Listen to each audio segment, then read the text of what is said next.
మన పిల్లల పేరు మీద పంచుతారని అనుకున్నావా? ఎందుకు పంచరు? నా కొడుకు కూడా సమానంగా ఈ ఆస్తి హక్కు ఉంది. నీ కొడుకు మాత్రమే కాదు, నా కొడుకు కూడా సమానంగానే హక్కు ఉంది. కానీ ఇక్కడ సమస్య అది కాదు. ఇది జరగకుండా కావ్య అడ్డుపడుతుందని చెప్తున్నాను. కావ్య ఎందుకు అడ్డుపడుతుంది? తనకేం సంబంధం ఉంది? ఆఫీస్ కి మాత్రం ఏం సంబంధం ఉందని CEO అయ్యింది. అమ్మ నాన్నని ఎమోషనల్ గా బ్లాక్ మెయిల్ చేసి తన ఇంట్లో నుంచి వెళ్లిపోయింది కాబట్టి తిరిగి అధికారాన్ని ఎలాగైనా దక్కించుకోవాలని కంపెనీ వైపు నుండి నరుక్కుంటూ వచ్చింది. ఆ కంపెనీకి CEO అయిపోయింది. ఆ కావ్య మా నాన్నని ఎంత మ్యానిపులేట్ చేయకపోతే దుగ్గిరాల ఇంటి వారసుడైన రాజుని తన కింద మేనేజర్ గా పెడతాడు చెప్పు. అయితే ఇప్పుడు ఏమంటావు? ఆ కావ్య మా అమ్మ నాన్నల్ని మళ్ళీ మ్యానిపులేట్ చేసి ఈ విషయంలో అడ్డుపడ్డానికంటే ముందే ఈ ఆస్తి పంపకాలు జరిగిపోవాలి. వాళ్ళు ఆలోచించుకోవడానికి అస్సలు సమయం ఇవ్వకూడదు. ఆ కావ్య అడ్డుపడితే నేను చూస్తూ ఊరుకుంటాను అనుకుంటున్నావా? ఎవరు ఎన్ని వేషాలేసినా నా కొడుక్కి రావాల్సిన వాటా నాకిచ్చి తీరాల్సిందే. అమ్మయ్యా, ఇప్పుడు మా అమ్మ నాన్నలు ఆస్తి పంచమానంటే కావ్య వల్ల ఇలా చేస్తున్నారా అంటూ ఈ ధాన్యలక్ష్మి వాళ్ళని నిందిస్తుంది. కావ్య మీద నిందలు పడ్డం ఇష్టం లేని వాళ్ళు ఆస్తిని ముక్కలు చేసేస్తారు. నేనేం మాట్లాడినా మీ అందరికీ తప్పుగానే అనిపిస్తుంది. కానీ ఒకప్పుడు నేను ఈ ఇంటి కోడల్ని మాత్రమే. ఇప్పుడు నేను ఈ దుగ్గిరాల వారింటి వారసుడికి కన్న తల్లిని. తరతరాలుగా వస్తున్న ఈ వంశాన్ని, గోత్రాన్ని, ఇంటి పేరుని మోస్తున్న వారసుడు బ్రతకడానికి కష్టపడడం చూడలేకే తల్లిగా నేను స్పందించడంలో తప్పు లేదని నేను భావిస్తున్నాను.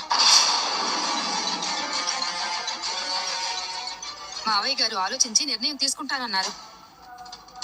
అందుకే వారి మీద గౌరవంతో ఇప్పటి వరకు ఓపిక పట్టాను.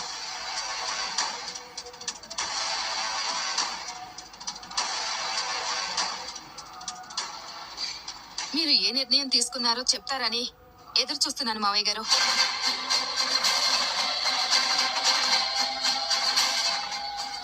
ఇది ఇంటి పెద్దగా నాకు ఒక అగ్ని పరీక్ష.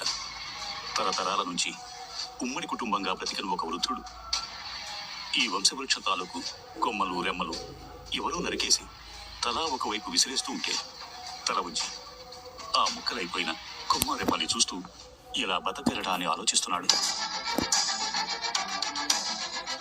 నిర్ణయం తీసుకోవాలన్నా, పరిష్కారం ఆలోచించాలన్నా 100 ఏళ్ల చరిత్రని ఒక్కరోజులో మార్చగలిగే ధైర్యం లేని అశక్తత ఆవరిస్తోంది.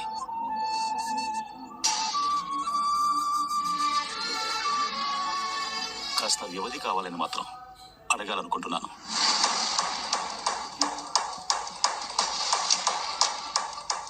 ఎంత సమయం కావాలి మావయ్య గారు? చెప్పండి, ఎంత సమయం కావాలి?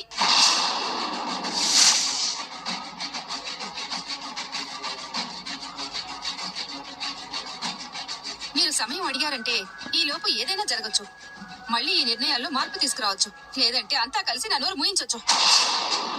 దయచేసి నన్ను మభ్య పెట్టాలని మాత్రం చూడకండి. నెలలు గడిపేయాలని ఆలోచించకండి. ధాన్యలక్ష్మి, ఏం కావాలి నీకు? ఏం మాట్లాడుతున్నావు నువ్వు? లోకం తెలియని వెర్రిబాగులు దానివా? ప్రపంచం ఎరుగని పసి దానివా? అసలు ఎవరితో ఏం మాట్లాడుతున్నావు? నా కొడుకు చవటలా కూర్చుంటేనే నువ్వు ఇలా మాట్లాడుతున్నావు. ఎరా, సిగ్గు లేదా నీకు? పెళ్ళాన్నా మాత్రం అదుపులో పెట్టుకోవడం చేత కాదు. నీ తండ్రి నిస్సహాయంగా మాట్లాడుతుంటే, ఆయన గుండెలో అంత సంఘర్షణ జరుగుతూ ఉంటే అది అర్థం చేసుకోకుండా నోటికొచ్చినట్టు మాట్లాడుతోంది. నేనేం తప్పుగా నోరు జారి మాట్లాడలేదు.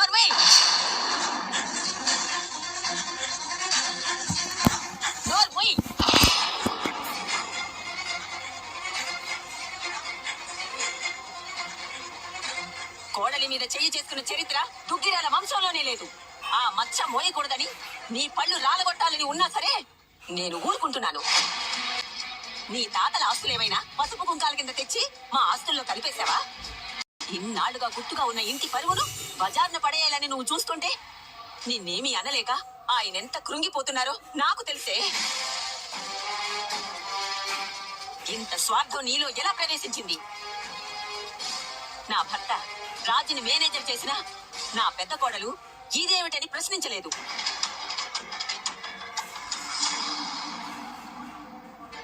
కోడలుగా హక్కులు అడిగే ముందు బాధ్యతలేమిటో కూడా తెలుసుకోవాలి. అర్థమైందా? నాకు తెలుసమ్మా, ఇలా అరిచి నోట్లో మట్టి కొట్టి నోరు మోయిస్తారని. అసలు అత్త, ఇంకొక మాట మాట్లాడితే నేనే నిన్ను ఇంట్లోంచి గెంటి పడేస్తాను. అత్తని కోడలు గెంటేసిందన్న మచ్చ నా మీద పడ్డా పర్వాలేదు. నోరు మొయ్. అత్త, ఈ ఇంటిని ముక్కలు చేయమన్న ఆలోచన ధాన్యలక్ష్మి ఆంటీలో కలిగించింది నువ్వే అని నాకు బాగా తెలుసు. ఈ ఇంటికి వీసమెత్తు మంచి చేయడం చేత కానీ నువ్వు ఎలా అయినా సరే నీ వాటా నువ్వు దక్కించుకోవాలని ప్లాన్లు వేసింది చాలు. అయినా నీ మొగుడు సంపాదించిన ఆస్తులు ఏవైనా ఉన్నాయా ఇక్కడ? నువ్వు నోరు మూసుకోనుండు, పెద్దవాళ్ళు మాట్లాడుతున్నారు కదా. తాతయ్య గాని నువ్వు గాని ఇంతగా ఆలోచించాల్సిన అవసరం లేదు. పిన్ని అప్పుని కోడలుగా ఒప్పుకుంటే కళ్యాణ్ ఇంటికి వస్తాడు. ఎప్పట్లో అందరం కలిసి ఉమ్మడిగా బ్రతకొచ్చు. ఏరా, నీ పిన్ని ఏం చెయ్యాలో నువ్వు చెప్తున్నావు, నువ్వేం చెయ్యాలో నీకు తెలుసా? భార్యని పుట్టింట్లో పెట్టి తమ్ముడి భార్యని క్షమించమని సలహా ఇస్తున్నావు. అసలు మొత్తం మూలం పడిందే నీ దగ్గర.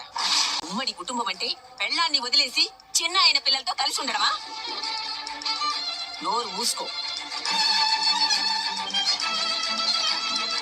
ధాన్యలక్ష్మి, ఇదే చివరిసారిగా చెప్పడం. మీ మావయ్య గారి మీద గొంతు లేచిందంటే ఏం చేస్తానో నాకే తెలీదు.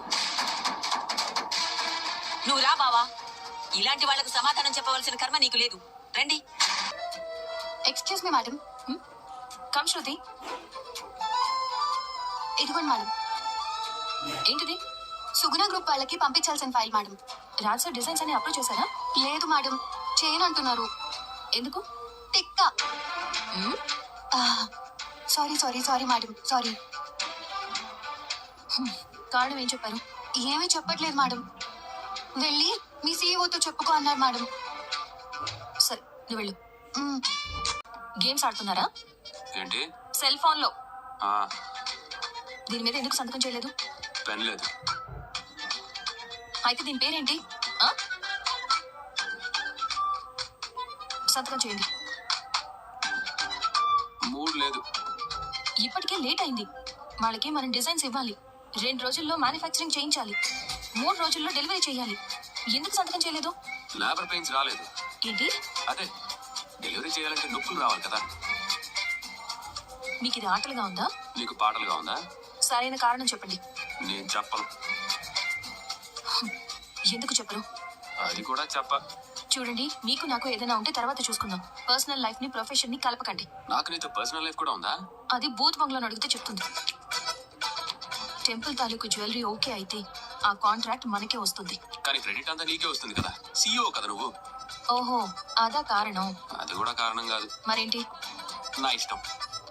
నాకు ఆ కంపెనీతో డీల్ చేయడం ఇష్టం లేదు. మీ ఇష్టాలు ఎవరికి కావాలండి? ఇది కంపెనీకి లాభాలు తెచ్చిపెట్టే ప్రాజెక్ట్ కాబట్టి మీరు అప్రూవ్ చేసి పంపించాల్సిందే. పంపించకపోతే నేను ఒక సీఈఓగా ఆర్డర్ వేస్తున్నాను. నువ్వు నాకు ఆర్డర్ ఇస్తున్నావా? కంపెనీ రూల్స్ ప్రకారమే నేను మాట్లాడుతున్నాను. సుపీరియర్ ఆర్డర్స్ ని పట్టించుకోకపోతే డిస్మిస్ చేస్తాను. నేను ఇంట్లో తుఫాను పుట్టిస్తే ఆ వరదలో నీ సీఈఓ సీటు కొట్టుకుపోతుంది. అప్పుడు మీకు మీ ధాన్యలక్ష్మి పిన్నికి పెద్ద తేడా ఏం ఉండదు. ఏయ్, నన్ను ఇంకొకరితో పోల్చకు. దుగ్గిరాల వారికి వారసుడిగా నా హక్కులు సాధించుకోవడం ఎలాగో నాకు తెలుసు. సరే, హక్కులు సాధించుకోవడానికి మీరేం చేస్తారో ఏం చేయగలుగుతారో చేయండి. ఇప్పుడు మాత్రం మర్యాదగా సంతకం చేసి పంపించండి. It's my order.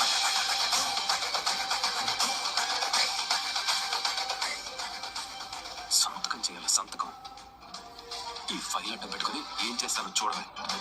ఈ ఫైల్ నేను తీసుకెళ్తున్నానని చెప్పు బల్లి. బల్లా? నెక్స్ట్ జన్మలో నువ్వు గోడ మీద బల్లి వైపుడతావు, గ్యారంటీగా. మీరెంత ఆలోచించినా పరిష్కారం దొరకదు తాతయ్య. మీరు నిన్న పిన్ని కళ్యాణ్ గురించి చేసిన గొడవ గురించి ఆలోచిస్తున్నారు, కానీ అసలు ఆ గొడవ మొదలవడానికి కారణం ఏంటో ఆలోచించారా? దానికి కారణం మీరే అని తెలుసుకున్నారా? అంటే ఏంట్రా? ధాన్యలక్ష్మి ఆస్తిని ముక్కలు చేయమని చెప్పడానికి కారణం నేనేనంటావా? అవును తాతయ్య, ముమ్మాటికి మీరే. మీరు ఆ కళావతి ఇంట్లో నుండి వెళ్లిపోగానే కంపెనీకి సీఈఓగా చేశారు. అదే సమయంలో కళ్యాణ్ ఆటో నడుపుతున్న విషయం బయటపడింది. దానివల్ల పిన్నికి కోపం వచ్చింది. అరే, బయట మనిషిని కంపెనీ సీఈఓ చేశారు, ఇంటి వారసుడేమో ఆటో నడుపుతున్న పట్టించుకోరన్న కోపంతో పిన్ని ఇలా చేసింది.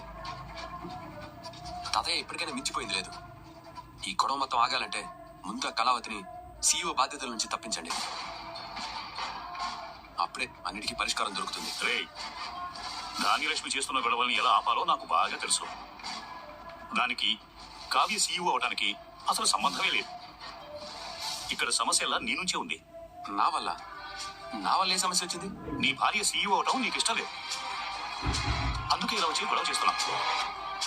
తన కింద పనిచేయడానికి నీకు అవమానంగా ఉంది. అందుకే ఇలా వంకలు చూపిస్తున్నాం. తాతయ్య, నాకెవరిని సీఈఓ చేసినా ప్రాబ్లం లేదు. ఇంట్లో గొడవలు ఆగడమే ముఖ్యం. మరి ప్రాబ్లం లేనప్పుడు ఆఫీస్ టైంలో అక్కడ ఉండకుండా ఇక్కడికి ఎందుకు వచ్చావు? కావ్య గురించి నా దగ్గర ఎందుకు కంప్లైంట్ చేస్తున్నావు? తను చేసే పనులు నాకు నచ్చడం లేదు. ఆవిడ గారు చెప్పినట్టే నేను చెయ్యాలంట. సొంత డెసిషన్స్ తీసుకోకూడదంట. అదిరా నీ సమస్య. అది నేరుగా చెప్పకుండా ఇంట్లో గొడవలు, ధాన్యలక్ష్మి కోపాలంటూ ఏవేవో మాట్లాడతావేరా. నువ్వెన్ని చెప్పినా సరే కావ్యను సీఈఓ పోస్టు నుంచి తప్పించడం కుదరదు. సరే తాతయ్య, మీకు నచ్చినట్టుగా మీరు డెసిషన్స్ తీసుకోండి. ఆ తర్వాత ఇల్లు ముక్కలైతే మాత్రం నన్ను అడగండి.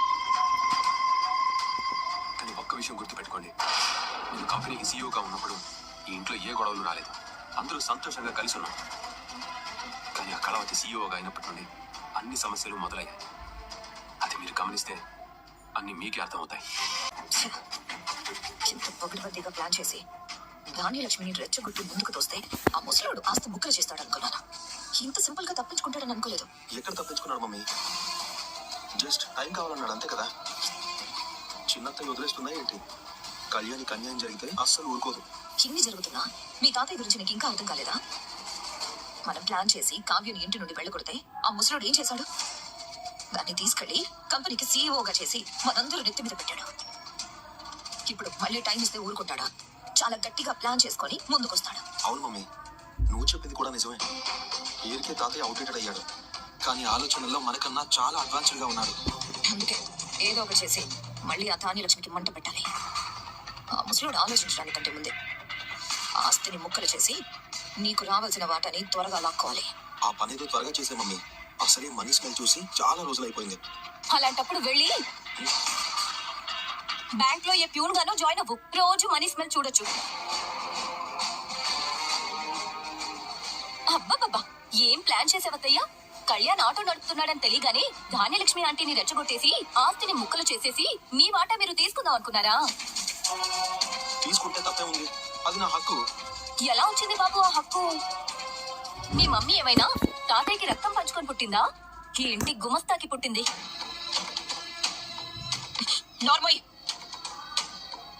ఏంటత్తా, నిజమే కదా. ఏదో తాతయ్య జాలిపడి కూతురుగా పెంచుకున్నారు. నోరు ముయ్యమన్నానా? అత్త, అరిస్తే హార్ట్ అటాక్ రావడానికి నాదేమీ మీలాగా వయసు అయిపోయిన గుండె కాదు. 60 స్పీడ్ లో పరిగెత్తినా స్ట్రాంగ్ గా నిలబడుతుంది. అసలు నీ ప్రాబ్లం ఏంటి? ఆస్తి పంచితే నీ మొగుడికే కదా వస్తుంది, అది నువ్వే కదా అనుభవిస్తావు. మీకు ఆస్తిని పంచడం అంటే ఎంగిలి విస్తరాకుని కుక్కల ముందు వేసినట్టే. పీక్కొని లాక్కొని ముక్కలు చేసి పెడతారు. ఇక నాకేం మిగులుతుంది చెప్పండి? అయితే ఆస్తి రాకుండా ఆపుతావా? అందులో డౌటే లేదు. మీకు ఆస్తి పంచిస్తే 3 రోజుల్లో ముగించేస్తారు. ఆ తర్వాత నేను అడుక్కు తినాలి. అదే ఇక్కడే కలిసికట్టుగా ఉంటే అందరి ఆస్తిని సమానంగా ఎంజాయ్ చేయొచ్చు. జీవితాంతం ఇలాగే మహారాణిలా బతకొచ్చు. అంటే జీవితాంతం వాళ్ళు మోచేతి నీళ్లు తాగుతూ బ్రతుకుతావా? అత్త, దొరికేది మినరల్ వాటర్ అయినప్పుడు అది మోచేతి నీళ్ళైతే ఏంటి, మోకాళ్ళ నీళ్ళైతే ఏంటి, సర్దుకుపోవడమే. మీరు కూడా ఈ విషయాన్ని త్వరగా రియలైజ్ అయ్యి సర్దుకుపోతే బెటర్. లేకపోతే నేనే మిమ్మల్ని అడ్డుకోవాల్సి వస్తుంది. జాగ్రత్త.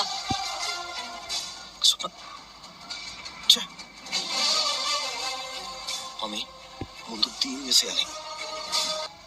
జగదీష్ చంద్రప్రసాద్ గారి ప్రాజెక్టు టైంకి వచ్చింది. ఇద్దరూ కలిసి ఈ ప్రాజెక్టు మీదే విడివిడిగా పనిచేయండి. ఎవరైతే టైంకి పూర్తి చేసి మెప్పించి ఆ కాంట్రాక్ట్ మన కంపెనీకి వచ్చేలా చేస్తారో ఆ గెలిచిన వాళ్ళని సీఈఓగా ఆ సీట్లో కూర్చోబెడతాను. నువ్వు గనక ఈ పందెంలో ఓడిపోతే కావ్యను భార్యగా మనస్ఫూర్తిగా అంగీకరించి మన ఇంటికి తీసుకురావాలి.